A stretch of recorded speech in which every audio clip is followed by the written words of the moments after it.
by bin Laden's death, Peter? Well, certainly, when you join Al-Qaeda, you don't pledge an oath of allegiance to Al-Qaeda or Al-Qaedism. You pledge a personal oath of allegiance to bin Laden.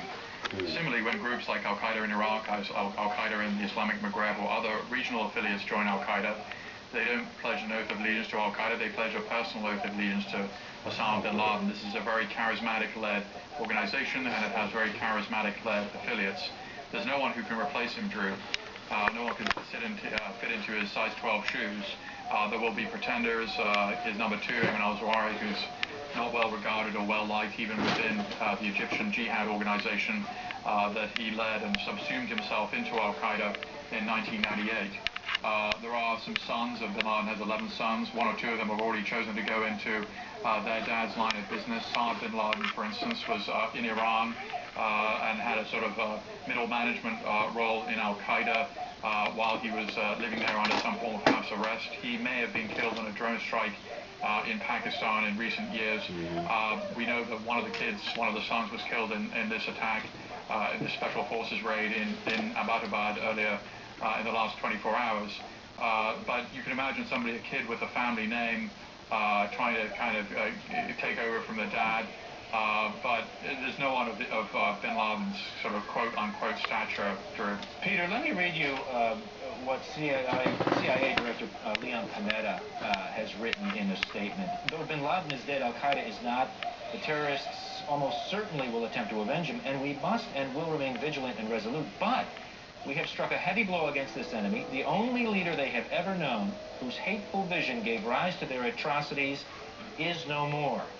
And Panetta went on to say the uncatchable one has been caught and been killed. This is a serious psychological blow to those people and those who were actually in the caves or pledging their allegiance to Osama bin Laden, perhaps who thought he would never be caught.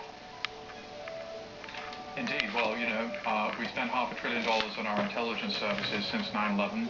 We finally got him. Probably the most expensive manhunt, certainly in history, by orders of magnitude, I would guess.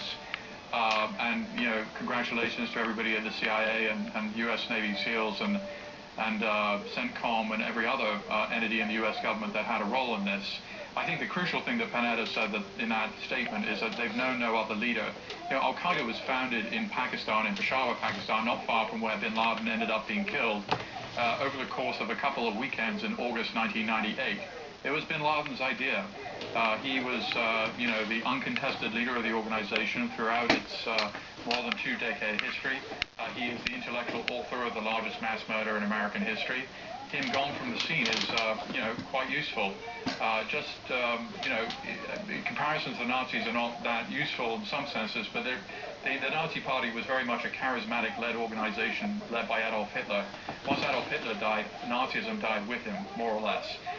Bin Laden's death does not mean the end of bin Ladenism necessarily. There will always be some takers, but the numbers of takers, even before this event, even before the hugely important events in the Middle East that we've seen, bin Laden was losing the war of ideas in all across the Muslim world for the very good reason that Al-Qaeda and its allies had killed a lot of Muslim civilians. And for groups that position themselves as the defenders of true Islam, this was, to say the least, not impressive.